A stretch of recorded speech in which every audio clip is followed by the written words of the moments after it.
Sumsel Hermandery secara langsung. Iya. Pak mau nanya, ini kan lagi momen HUT Sumsel yang ketiga. Menurut Bapak gimana sih tentang HUT Sumsel yang ketiga ini? Iya. Jadi bagi saya ini adalah HUT pertama saat saya menjabat gubernur. Hari ini lebih kurang saya sudah 70 pindah daerah ini. Tadi sudah dipaparkan oleh Ketua DPR kilas balik tentang lahirnya Sumsel sebelum Mei 1946. Sumsel ini selalu menjadi perhatian nasional, apalagi dalam kancah yang lebih kecil lagi di Sumatera, lalu menjadi perhatian. Nah, saat ini Sumsel sampai terasa sudah berusia 73 tahun, di mana sebelum berusia 73 tahun ini Sumsel sudah melahirkan sekian banyak provinsi: Jambi, Bengkulu, Lampung, dan Bangka Belitung. Terakhir Bangka Belitung. Artinya ada wilayah Belaja Sumba di situ: Bengkulu, Lampung, Jambi, Sumatera Selatan, dan Bangka. Saya melihat Sumsel ini dapat kita jadikan provinsi yang terdepan, bukan hanya di Pulau Sumatera, tapi pada nasional. Kenapa? Potensi sumber daya alam itu berlimpah. Tidak banyak provinsi yang punya kekayaan seperti kita. Migas, pertanian, dan sumber daya manusia yang punya etos kerja yang sangat baik, dan juga sangat religi. Ini modal yang sangat besar bagi masa depan Sumsel asal kita kelola dengan baik. Baik itu bukan hanya baik dalam manajerial, tapi baik juga dalam menginventarisasi zonanya. Bisa juga kita memaksakan satu zona, kalau Sumsel ini kita jadikan beberapa zona dari 17 kabupaten. Tak bisa kita paksakan kabupaten ini misalnya menjadi lumbung pangan, padahal dia potensinya tidak begitu. Tak bisa juga kita paksakan ini menjadi daerah wisata, padahal dia tidak punya potensi. Saya sudah menemukan beberapa rumus itu. Insya Allah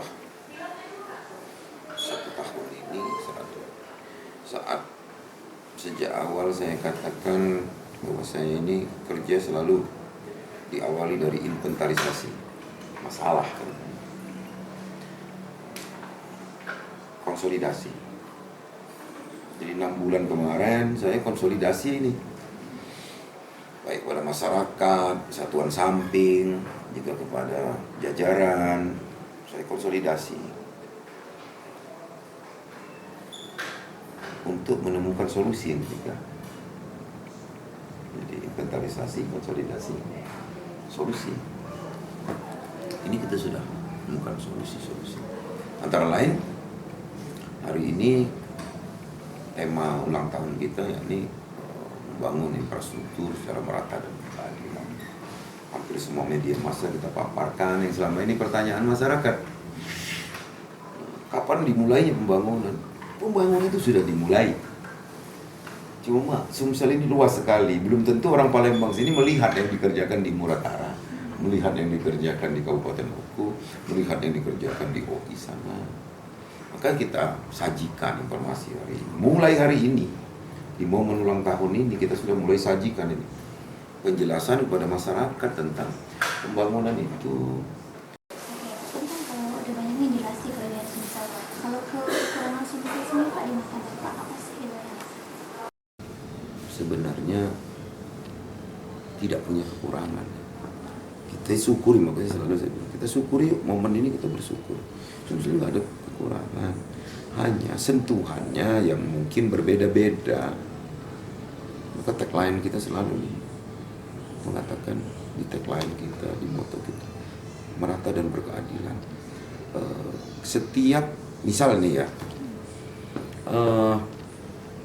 Kabupaten Musi Banyuasin punya daerah rawa-rawa yang mungkin nggak sederhana untuk dijadikan lumbung pangan, tapi diberi sumber daya alam yang lain, minyak, gas, batu bara gitu kan. Oku Timur tidak punya minyak, gas, batu bara, tapi dia punya lahan yang hampir dikatakan minim sekali rawanya dan subur sekali, bisa produksi pangan luar biasa. Keberkahan juga di era-era dulu, zaman pemimpinan nasional yang dulu sudah berpikir tentang saluran. Saluran ini berfungsi mensirkulasi air, jika dibutuhkan dia masuk, jika dia surut dia bisa dikelola lahannya. Maka saya dengan penuh rasa syukur mengatakan Sumatera Selatan ini tidak punya kekurangan. Dengan potensi Sumsel yang ada Pak, bagaimana Bapak untuk meningkatkan lagi? Untuk misal tadi kan Bapak ada gas, kalau aku ada pangannya, gimana nih biar lebih meningkat lagi apa yang sudah ada? Ini menarik. Satu provinsi di luar Pulau Jawa, bahkan Pulau Jawa saja hanya 2 provinsi yang mendapatkan penghargaan dalam perencanaan pembangunan. Untuk Jawa itu dapat 2 provinsi dari 5 provinsi yang ada di Pulau Jawa. Tapi yang dapat 2, yang dapat itu Jatim dan Jateng. Jateng dan Jatim ya. Jawa Barat tidak, DKI tidak, Banten tidak. Di luar itu hanya Sumatera Selatan yang dapat. Kenapa? Karena dinilai perencanaan kita ini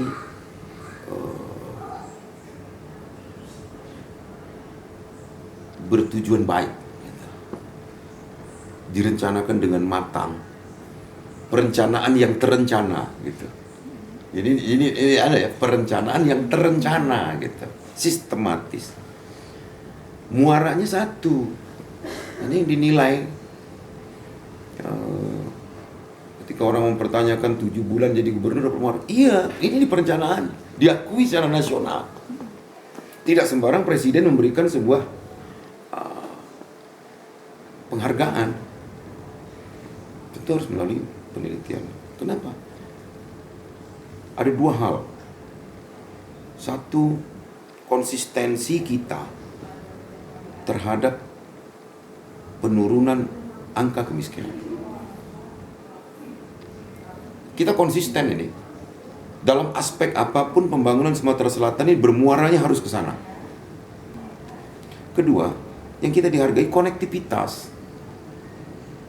Ada persepsi yang sama seluruh kabupaten kota ini. Dan sudah MOU, sudah menandatangani fakta integritas untuk itu. Bahwa kita sepakat ini, apapun yang kita buat, silahkan bupati wali kota berinovasi sesuai dengan sumber daya alamnya, sumber daya manusianya. Tapi persepsinya tidak boleh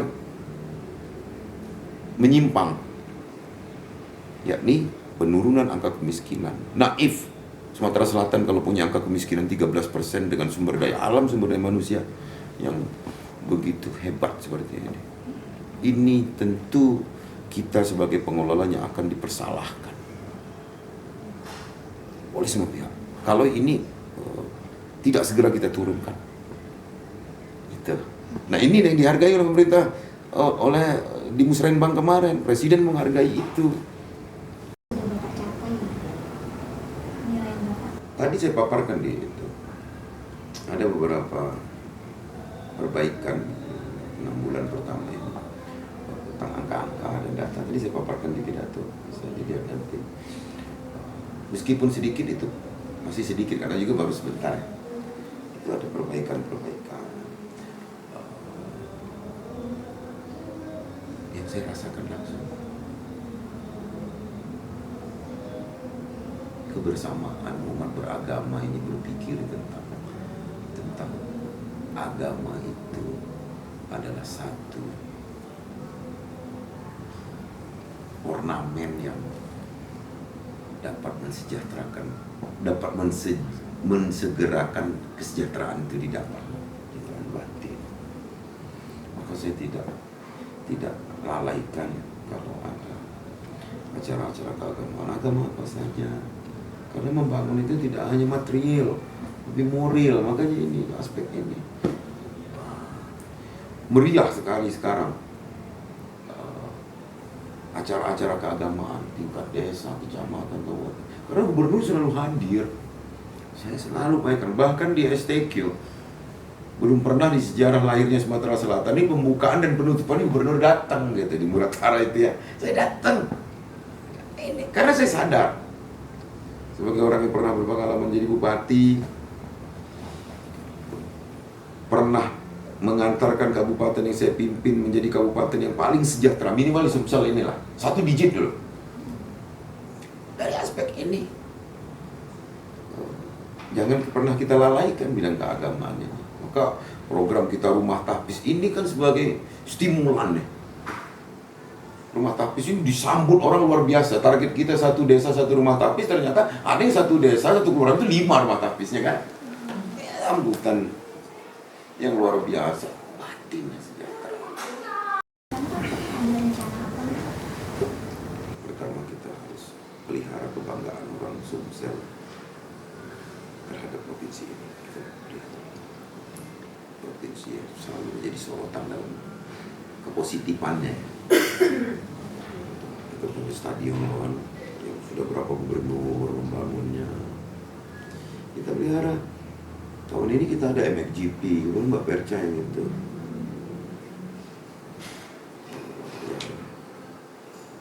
Sebagai pelaksananya, bowling juga, betul di Papua. Komentar Bapak tentang pembangunan di daerah-daerah itu bagaimana Pak? Akses jalannya juga bagus. Ini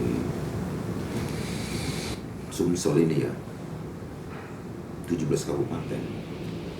Yang tua, yang memang sudah ada sejak hampir berbarengan dengan Sumsel lahir, itu Kota Palembang, Lahat, Muara Enim, Okwindo, Musi Banyuasin. Oke? 5 nih. Musirawas juga dibelah kemarin, ibu kotanya pindah. Yang betul-betul ini nggak sampai 50% dari 17 kabupaten kota. Artinya sisanya DOB yang lahir 99-2000 ke sini.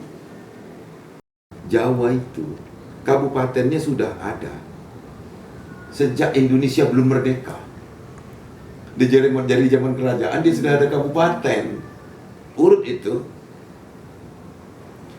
Kantor bupatinya 30 kilo. Belum merdeka nih, zaman Belanda nih. Jarak 30 kilo. Kita ini Palembang ke Muratara 9 jam naik darat. Itu sudah jalan pentas. Apalagi lewat tebing. Coba lihat dulu kantor bupati berapa jarak. Misal, artinya kabupaten kecil. Rata-rata kabupaten di Jawa itu 600 km persegi. Rata-rata naik turun. Kita ini terkecil, itu paling dengan OI. 2000-an itu masuk. Jadi 3 kali kabupaten sana. Seperti Muba, seperti Oki, seperti Banyuasin, Muara Enim. Yang berpuluh-puluh kali dari jumlah kabupaten. APBD-nya, Bu, sama baik. Nah, jadi memang Yang dibutuhkan adalah kreativitas yang berbeda. Nah, jadi kalau sekolah gratis itu tetap, cuma untuk sekolah-sekolah tertentu ini perlu kita duduk bersama dengan komite penyelenggara pendidikannya dan dewan pendidikan itu duduk. Ini bagaimana keplusannya itu, mana bahasa Indonesia. Kelebihannya itu siapa yang mau itu? Menjadi tidak adil kalau kita samakan dengan yang di Pulau Beringin, kita samakan dengan di Muara Rupit misalnya kan. Oke, merata dan berkeadilan tadi. Ini prosesnya masih dalam apa?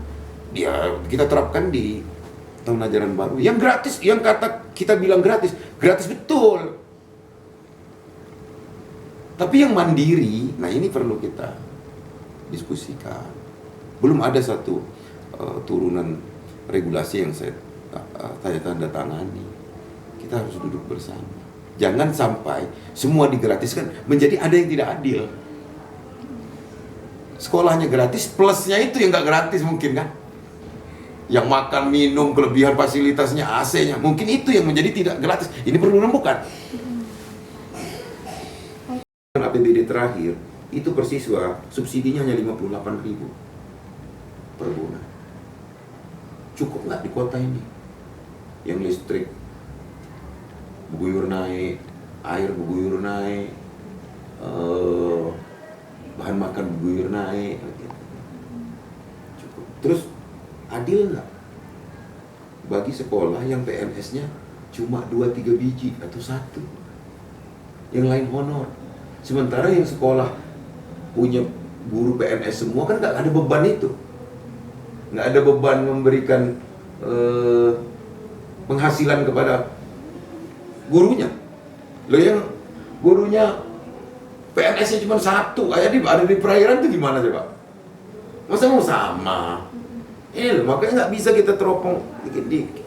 Dan nggak bisa juga saya hanya ingin populer gratis, gitu. Mutunya kita harus pikir. Mampu APBD kita. Tapi jangan kegratisan ini menjadi sesuatu yang malah muncul ketidakadilan. Ya, saya kan terkait yang mungkin memang baru yang macam tadi di usia. Nah, itu tuh di daerah Ulu itu ada sekolah negeri SMA 4 sama 8 itu masuk dalam bersama mandiri.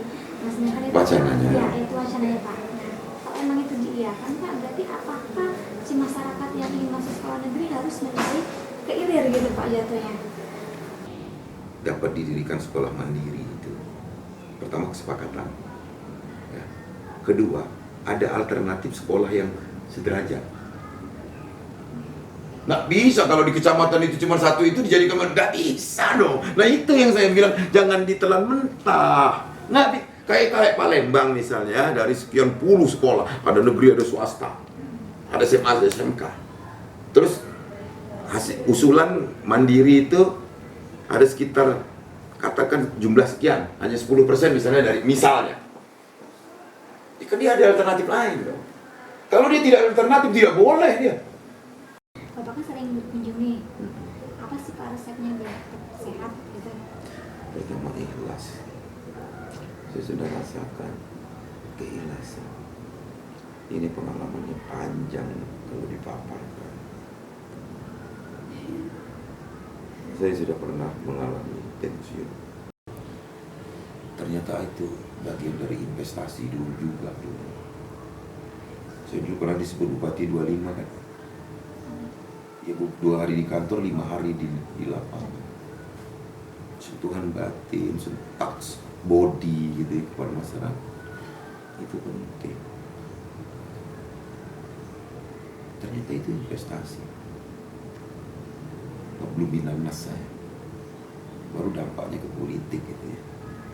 3 tahun saya nggak jabat, hampir 3 tahun. Mereka masih ingat dengan itu.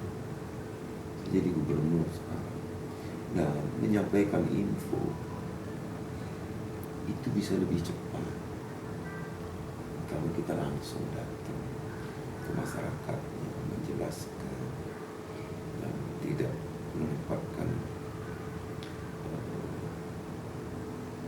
tidak membuat jarak lah. selalu saya bilang, kan kalau nggak bulan Ramadan ini aja, saya paling ke kantor 1 hari dalam seminggu, sisanya saya di lapangan. Karena saya percaya dengan wagub saya, dengan komunikasi, bisa menjalankan instruksi-instruksi saya dengan jajaran. Nah, ini saya sedang melatih jajaran ini untuk high speednya diperbaiki. Jangan saya sudah lari, dia masih ngencengin tali sepatu. Ada nggak sih vitamin yang Bapak konsumsi? Tadi pertama ikhlas, itu yang punya peran paling besar. Kedua, jujur saja saya jaga mau pola makan. Dalam keseharian saya ini saya makan itu karbohidratnya sangat minim sekali saya makan karbohidrat. Artinya alhamdulillah di usia 50 plus ini tensi terjaga, gula darah terjaga. Kita kayak kalau buka juga Harus ada ikan apapun, harus ada ikan. Harus ada ikan, saya makan, mau makan apapun kecuali sarapan pagi gitu ya. Kalau ada saya. kenapa Pak suka ikan? Saya percaya ikan membantu daya ingat. Saya ini punya kelebihan yang diberikan Allah, tapi bukan dibilang sombong. Saya ini dibantu daya ingat yang baik. Saya ini dulu waktu bupati bisa hafal nama kepala desa dan nama desanya 300-an. Dulu pernah jadi pengusaha, punya truk hampir 500, saya hafal BG-nya, saya hafal sopirnya. Ini salah satu modal. Ini saya sedang lagi hafal nama kecamatan dan camat. Tapi camat kadang-kadang diganti kan oleh bupati, wali kota, kadang-kadang itu yang jadi kendala. Saya berusaha tuh. Beberapa kabupaten itu sudah hafal. Kenapa? Ini modal saya untuk menentukan arah pembangunan. Untuk ikan sendiri Pak, apakah atau ikan Sebisanya ikan sungai. itu diolah apa biasa aja digoreng atau Saya paling suka steam, yang tidak berminyak, atau pindang. Setiap tahun harus terjadi penurunan angka kemiskinan. Dan target kita, Sumsel itu harus punya kemiskinan hanya 1 digit saja. ini bincang singkat kita dengan Pak Gubernur Sumsel yang baru. Lain kesempatan kita akan bincang-bincang lagi. Iya, terima kasih. Terima kasih.